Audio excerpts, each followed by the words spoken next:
Bonjour à tous, bienvenue sur la chaîne Masanime Résumé. Aujourd'hui nous allons parler de l'anime Hari Furuta Shokuju de Sekeisekyu. Bon visionnage. Hajime pensait que sa vie allait changer lorsqu'il a été convoqué par le dieu dans un autre monde avec ses camarades de classe pour lutter pour la paix contre les démons. Il se lève et vérifie son environnement, où il trouve un joli lapin. Il pense qu'il y avait des monstres plus forts dans les niveaux plus profonds. Cependant, il change rapidement d'avis lorsqu'il voit les lapins tuer deux loups en une seconde. Il fait du bruit et avertit le lapin de sa présence, si bien que le lapin se téléporte juste devant lui. Heureusement pour lui, un énorme ours apparaît et tue immédiatement le lapin et le mange. Hajime s'enfuit pour sauver sa vie pendant que l'ours est distrait. Malheureusement, l'ours se retourne et utilise son attaque à distance pour taillader le bras de Hajime. Hajime regarde, choqué. L'ours mangeait son bras. Pour s'échapper, il utilise son talent pour faire un trou dans le mur et s'évanouit à cause de la perte de sang. À son réveil, il aperçoit le cristal sacré au plafond. Il se souvient que le cristal peut produire un élixir capable de guérir toutes les maladies et de le soigner. Dans l'état où il se trouve, il commence à réaliser qu'il est coincé dans un labyrinthe infesté de monstres et que personne ne viendra le sauver. À l'école, il est victime de brimades parce qu'il aime les dessins animés, mais c'est l'occasion rêvée de repartir à zéro. Tout le monde a reçu une classe de travail spécifique, du prêtre au maître d'épée. L'un d'entre eux a même reçu la classe de héros légendaire.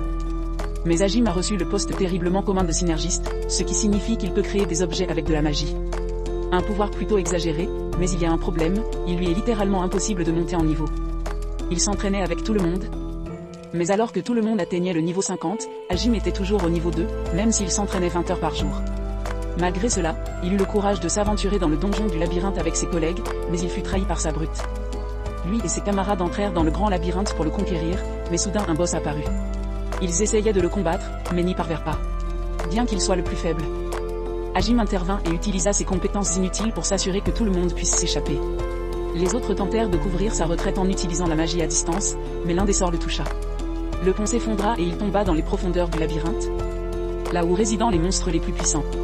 En se remémorant les événements précédents, il se rend compte que ce n'était pas un accident et qu'il a été trahi, ce qui le rend furieux d'avoir été un imbécile depuis le début. Hajime se promet de devenir plus fort et de trouver un moyen de revenir à la surface. Son seul désir est de rentrer chez lui, au Japon, et peu lui importe qui se mettra en travers de son chemin, qu'il s'agisse d'un dieu ou d'un démon.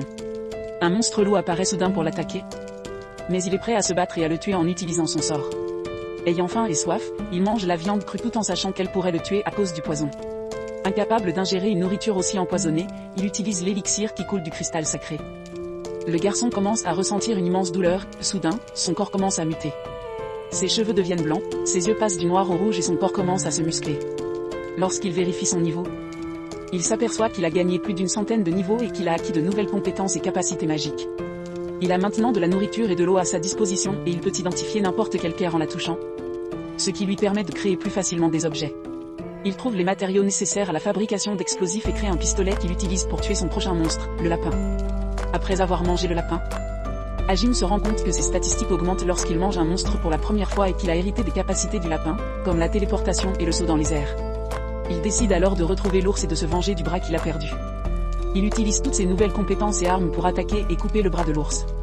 L'ours devient furieux, mais Hajime utilise son sang pour mener une attaque électrique et l'achève d'un coup à la tête. Hajime continue de manger de la viande de monstre et d'augmenter son niveau pour devenir plus fort. Sachant que l'ascension est presque impossible, il décide de descendre plus bas et de conquérir le donjon seul. Il tombe sur une porte avec un symbole de triangle et réveille les monstres qui gardent la porte.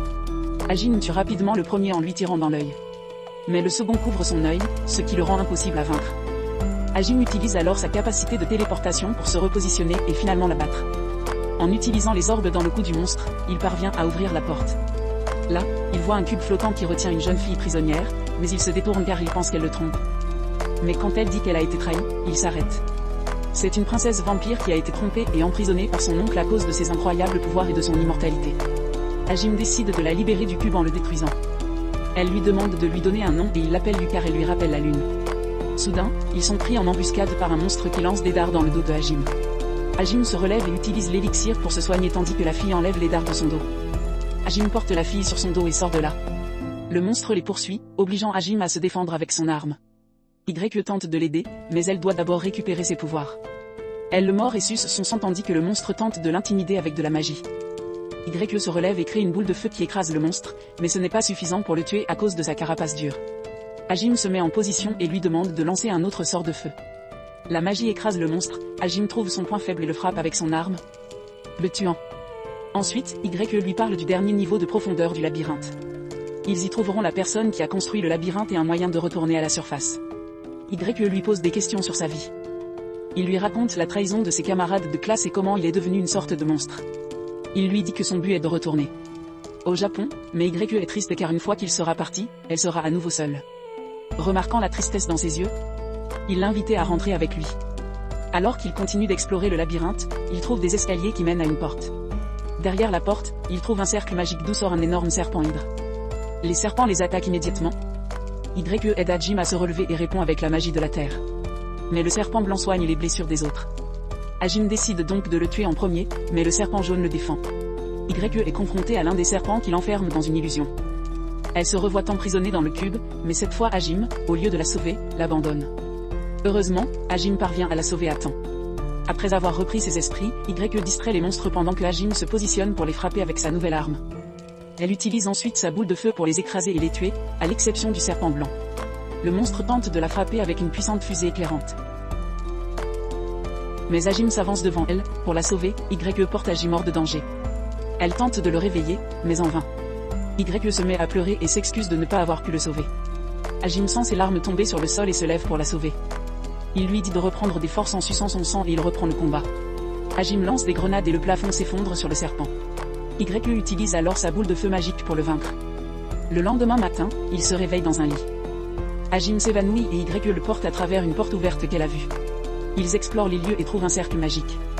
Hajime y entrevoit tous les souvenirs qu'il a accumulés depuis qu'il est entré dans le labyrinthe. Soudain, un hologramme vidéo apparaît. C'est le créateur du labyrinthe.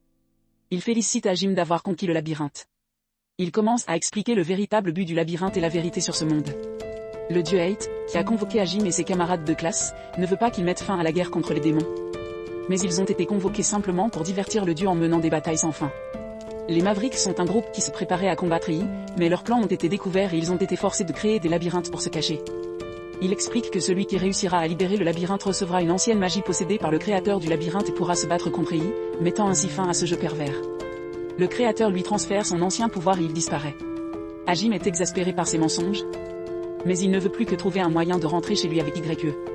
Il décide donc de rester à l'intérieur du donjon et de créer tout ce dont il aura besoin pour survivre à l'extérieur. Hajime crée un bras mécanique et utilise un cristal pour remplacer l'œil qu'il a perdu lors du dernier combat. Au bout de 2 mois, Hajime estime qu'il est assez fort et décide d'entrer dans le cercle magique pour être téléporté à l'extérieur. Il rencontre Shea, une lapine qui a la capacité de voir l'avenir et qui leur dit qu'elle les a vus en rêve et qu'elle a décidé de partir à leur recherche. La lapine les conduit à un arbre qui contient l'entrée d'un autre labyrinthe. Mais ils doivent d'abord conquérir les autres avant de pouvoir entrer dans celui-ci. Hajime se rend compte qu'il doit gagner en puissance et demande à Shea de lui montrer le chemin. Elle les conduit à l'endroit le plus proche, mais il pense qu'elle leur joue un tour car ils sont perdus. Ils trouvent accidentellement le chemin de l'entrée et tombent dedans. Ils explorent la grotte et lorsqu'ils arrivent au bout, ils trouvent enfin le monstre patron, un chevalier en armure. Le groupe utilise les outils de Hajime pour l'abattre et transperce son cœur avec le marteau de Shea. Au bord de la mort, le monstre boss, qui s'avère être la créatrice du donjon, leur souhaite bonne chance pour leur voyage et s'en va. Mais peu après avoir pénétré dans un autre étage, il la rencontre à nouveau et elle leur raconte sa petite blague.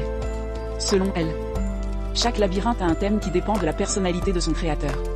Son labyrinthe est plus axé sur les pièges et les astuces. Elle leur donne un anneau en récompense, mais Hajime veut de la magie ancienne. Elle le trouve trop gourmand et part en remplissant la pièce d'eau pour les noyer. Une fois partis, ils décident de se rendre dans une guilde pour obtenir une licence leur permettant de se déplacer dans le monde. Pour prouver leurs compétences, on leur demande de retrouver une personne disparue et ils décident de manger avant de commencer la mission. Ils y rencontrent Eko, le professeur de Hajime, et certains de ses camarades de classe. Ils le reconnaissent à son nom et à sa voix et Eko lui pose beaucoup de questions. Mais il l'ignore. L'un des gardes royaux qui la protège s'agace de ses réponses et le confronte. Furieux, Hajime lui tire une balle dans le bras et lui dit de ne plus jamais se mettre en travers de son chemin car il le tuera. Le professeur est choqué. Car Hajime a toujours été une personne au grand cœur, mais maintenant c'est un sauvage. Plus tard, Hajime se rend dans la chambre d'Eko et lui raconte ce qu'il a découvert en parcourant les labyrinthes, tout en précisant que certains élèves l'ont trahi. Tôt le matin, Eko et les autres élèves le forcent à l'emmener en mission. Après avoir atteint une forêt, Hajime libère ses drones, qui peuvent être contrôlés avec son œil de cristal pour trouver des indices. Il retrouve le dernier survivant caché derrière une cascade et s'y rend pour le sauver. Mais le dragon noir qui a tué les gardes apparaît et les attaque. Hajime bloque son attaque de feu avec son bouclier. Le dragon tente de l'attaquer avec du feu, mais Hajime utilise son fusil de sniper magique pour tirer sur l'aile du dragon, le faisant tomber au sol. Le dragon tente de s'échapper, mais Shea l'assomme avec son super marteau. Hajime tente de l'achever en lui enfonçant une énorme tige de métal dans le derrière, mais le dragon se réveille avec un chatouillement douloureux. Le dragon implore la pitié de Hajime, lui disant qu'il a été ensorcelé par quelqu'un pour attaquer d'autres personnes. Il demande à Hajime d'enlever la baguette pour qu'il puisse reprendre sa vraie forme et le dragon s'avère être une fille nommée Tio. Comme si cela ne suffisait pas. La jeune fille a apprécié la sensation et est devenue une véritable perverse. Elle leur annonce que la ville va être attaquée par une horde de monstres dirigés par l'homme malédiction lui-même. Les monstres arrivent, mais le combat est de courte durée grâce aux armes surpuissantes de Hajime. Parmi les monstres, il trouve son camarade de classe Shimizu, la personne qui a jeté un sort à Tio et qui commande les monstres. Shimizu avait pour mission de tuer son professeur Eko. Elle est choquée et s'excuse si elle a fait quelque chose de mal. Mais Shimizu la prend en otage en pointant une aiguille empoisonnée vers son cou. Il ordonne à Hajime de se dépouiller de toutes ses armes, menaçant de tuer Eko, mais Hajime refuse. Shea tente de sauver Eko tandis que Hajime tire sur Shimizu, qui réussit tout de même à planter l'aiguille empoisonnée dans l'enseignante. Hajime se précipite pour sauver Eko avec son élixir, mais elle le supplie de sauver Shimizu.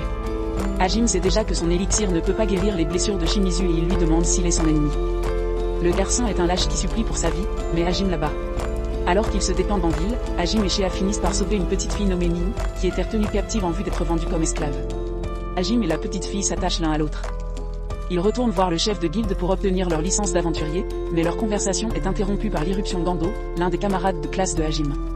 Il leur annonce que leurs camarades ont rencontré un démon dans le labyrinthe et qu'ils risquent de mourir. Le chef de la guilde demande à Hajime une mission pour ce sauvetage d'urgence. Hajime suit Ando dans le labyrinthe, mais le chemin normal prendrait trop de temps et tout le monde mourrait. Hajime utilise alors sa magie pour fouiller les niveaux inférieurs et décide d'utiliser ses outils pour créer un énorme trou jusqu'à ce qu'il atteigne ses camarades de classe. Hajime parvient à les rejoindre à temps, exterminant les deux monstres qui étaient sur le point de les tuer et il affronte la femme démon Catleya. Ils parviennent à tuer presque tous les monstres, ce qui permet à Catleya de se rendre compte que Hajime a des capacités étonnantes. Elle utilise une substance fumigène pour le pétrifier, mais cela ne fonctionne pas et il l'arrête alors qu'elle tente de s'enfuir. Il lui tire dans les jambes en insinuant qu'elle possède une forme de magie ancienne. Elle refuse de lui dire et se moque de lui parce qu'il est comme les Mavericks. Il lui dit que son amant le tracera et qu'il le tuera. Voilà, nous sommes arrivés à la fin de cette vidéo. Si vous voulez voir la suite de cet anime, abonnez-vous, commentez et laissez un like.